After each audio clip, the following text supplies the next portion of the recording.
Hello, everybody, and welcome to another Money Matter podcast by RCB College.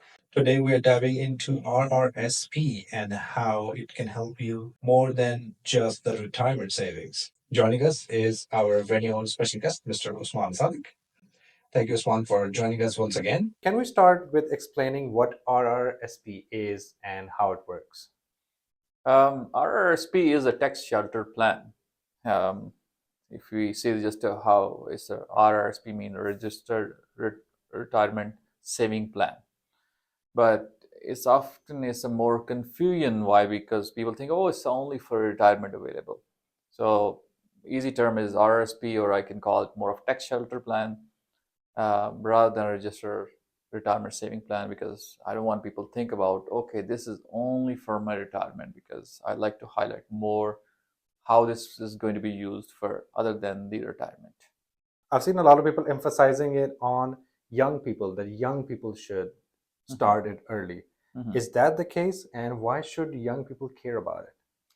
First of all, as soon as you start making any money, you can open the RRSP account actually.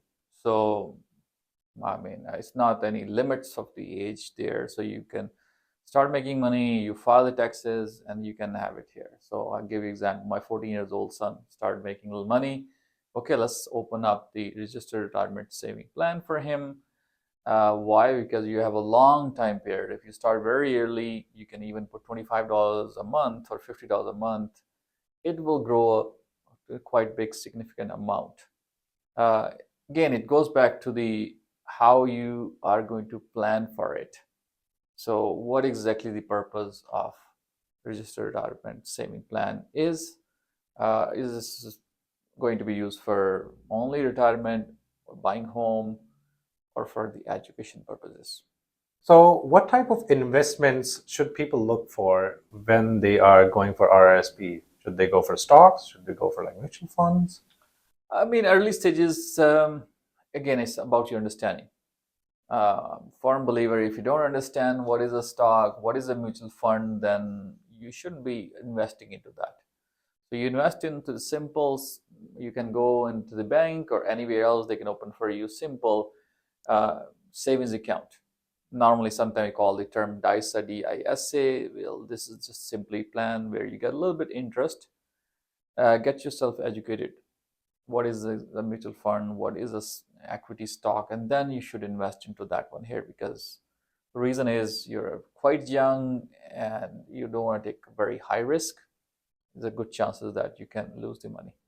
Right. Okay. Yeah. So, we're talking about that you should start as early as possible. Correct. What if somebody doesn't know about this and they are in their 20s or they are in 30s? Is that too late for them to start? No, they can start it anytime.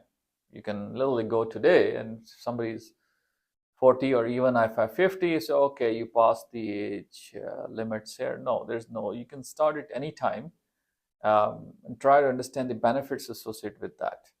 And there's no limits, no restrictions here. The only thing is if you start late, yes, you need to put more money into that from there. So when you're starting very early, you can have $50, $100 a month, but if you're starting quite late, then of course you need to have a bigger amount of money there to take advantages of that one there. Simple term is that if this is, as I mentioned, tax shelter plan.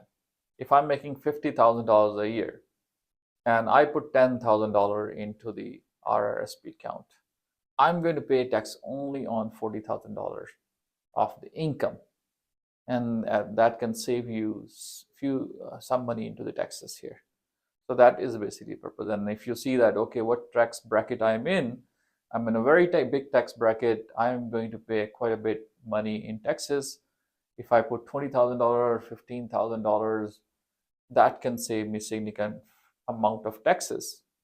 That's basically the utilization of the RRSP plan is. Is there any limits on the investment, and when can you take them out if you need that money?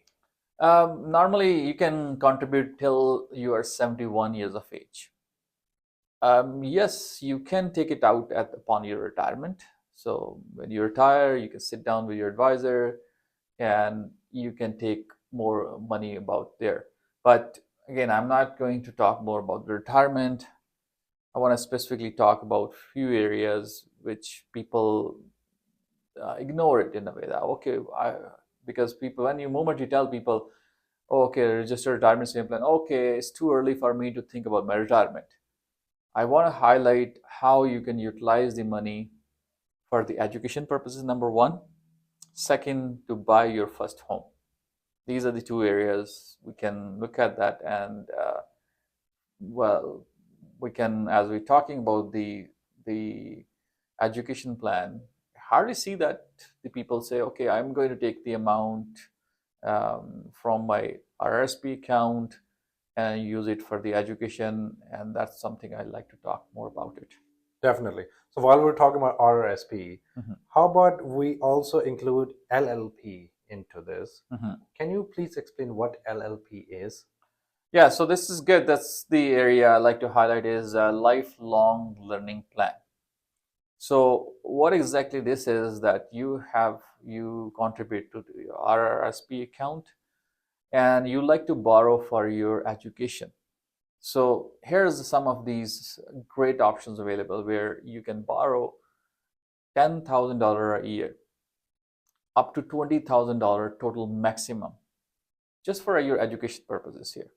So students are going to the university, you know uh, how much it costs nowadays. The education is quite bit here. So they can take up to $20,000, and then you have a good flexibility. Means okay, the money you're taking from RSP account, which is the tax shelter account. So you're not thinking about any taxes you need to repay back because government is allowing you to borrow from there.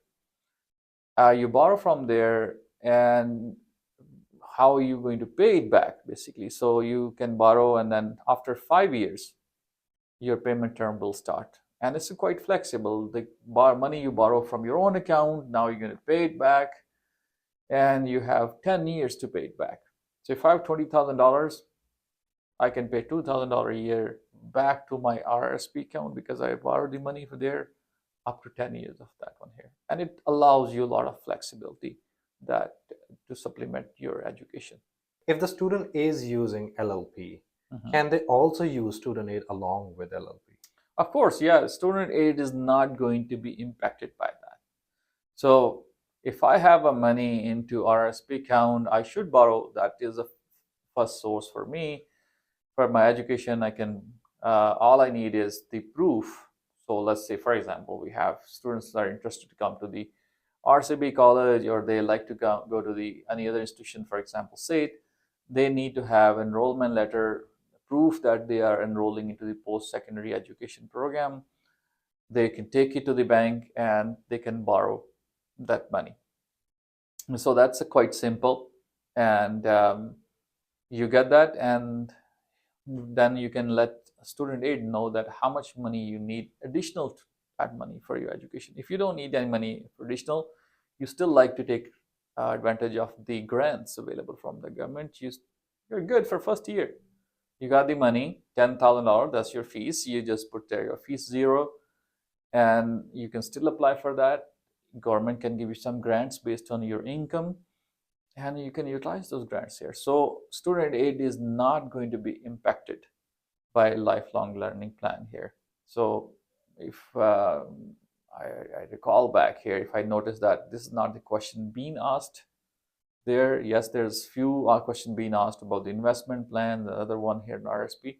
But as far as my knowledge, that if you have lifelong learning plan, you borrow money for student aid, Canada student is not going to be impacted at all.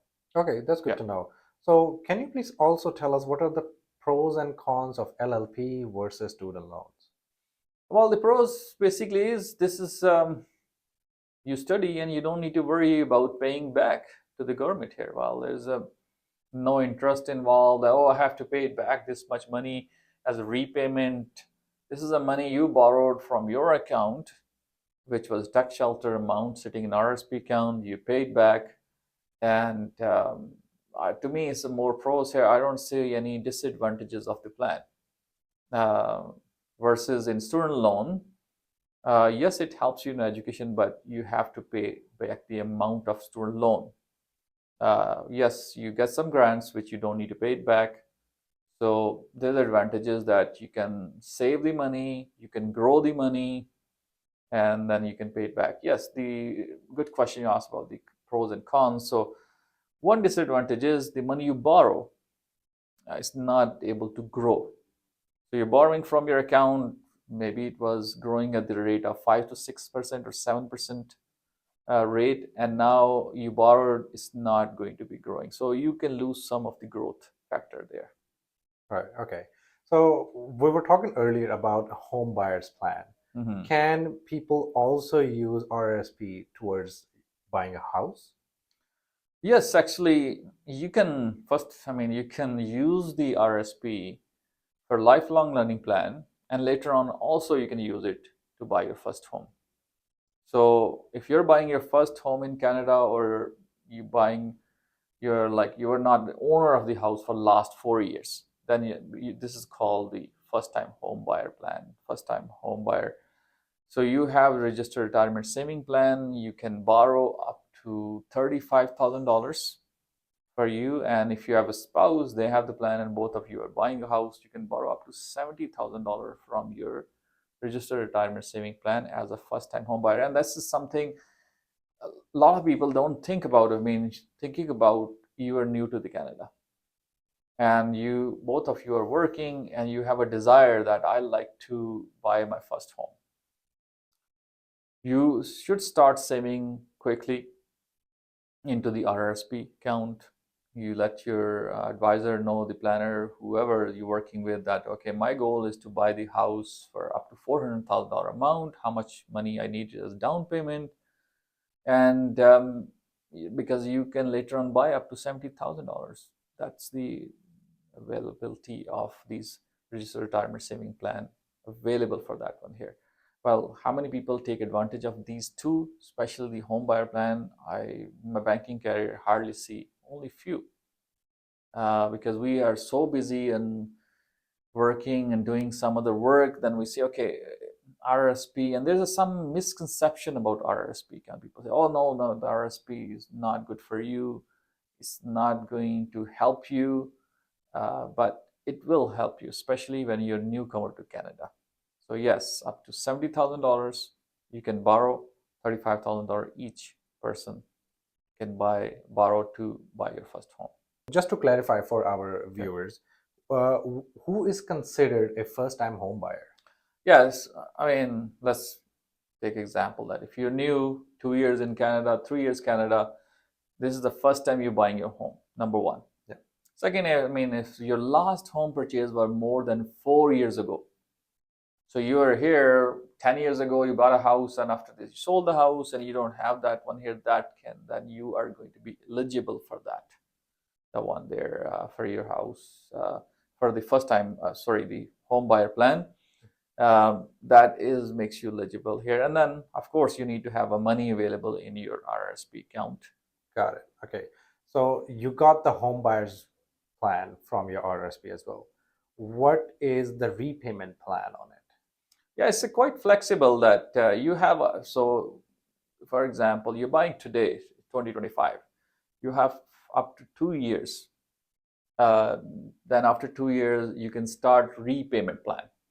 So after 2 years, basically you have next 15 years to repay back the money you borrowed. Means that 1/15, just like for I mentioned, not sure if I mentioned about lifelong learning plan, you have 1/10. You have 10 years here, you have 15 years to repay back.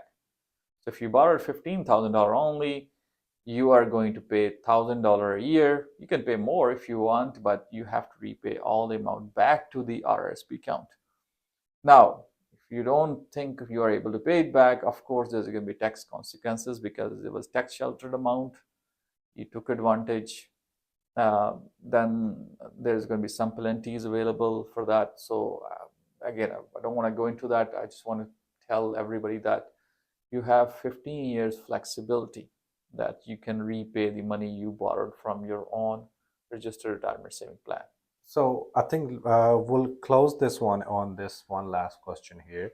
Can you use LLP and the HBP in your life both at the same time, or? Yes, there's you can use both. Same time, also there's some considerations. Again, there's some limitations once you like to do that, but you can take advantage of both. That simply I can explain that for both. So first, you can, for example, if I'm a student in a university, I can borrow, and I can start repaying back, and then I'd like to buy a home. I mean, my first time home buyer, I can still take advantage of these one here. It depends on if you have funds available.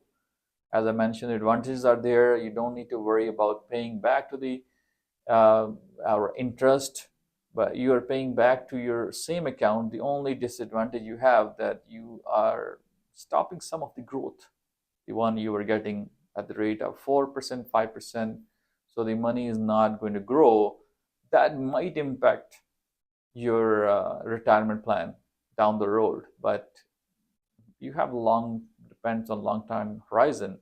You can catch it up later on years. You can invest more money, and then you can have more growth there. But um, more importantly is for the students. So start it. I'm not telling them, okay, I'm getting $600 total part-time working income, and I'm going to put all the money into the RRSP. No, you can start something $25, $50, $100 a month, and that's a good advantage for you. Um, I want to go back to what I think the previous podcast we discussed about RESP account. Okay, how to use it here. Well, my birthday is coming. The best gift I can ask for. Okay, I do have RRSP account. I mean, if you can ask your parents, I do have RRSP account. You can contribute to that. So they will contribute more. I tell you why, because they feel that okay, this is either is for the education or for buying your first home. So they probably whatever savings they have, they can contribute towards that there. So going back again to the birthday, once a year, you expecting gifts and other things, but this is a great gift. So they can contribute, and imagine when you're going for school and you can borrow $20,000 from your lifelong learning plan. You're buying your first home, $35,000 each. That contributes to the 20% down payment the house you're going to buy.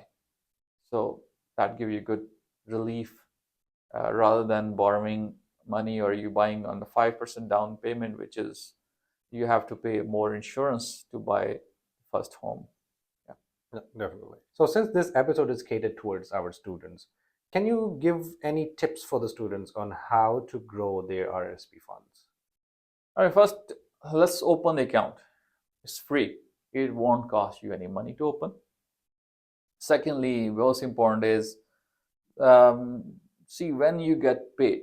So you paid first of the month or 15th of the month, have a little bit amount. So I set it up $25. Okay, that $25 or $50 goes towards the fund. So if I'm young, okay, I have a RSP account. I like to contribute $50 towards any fund, maybe dividend growth fund or any fund which you understand the risk level really well. And this is the best approach. Why I feel that's the best approach, because you're not buying on high or buying a low. You're balancing it out. Market's going up and down. You're taking advantage of this sometimes about the lows, and you will see your account after a year. So if I'm putting only $50 a month, I will see $600 plus growth sitting into my RSP account there.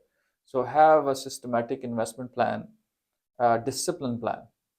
Let's not to say, okay, I want to just cancel the plan. I understand sometimes you lose a job, you have a part-time job, but you do have some additional savings. So try to use those savings there. Have in mind, okay, where are you going to study?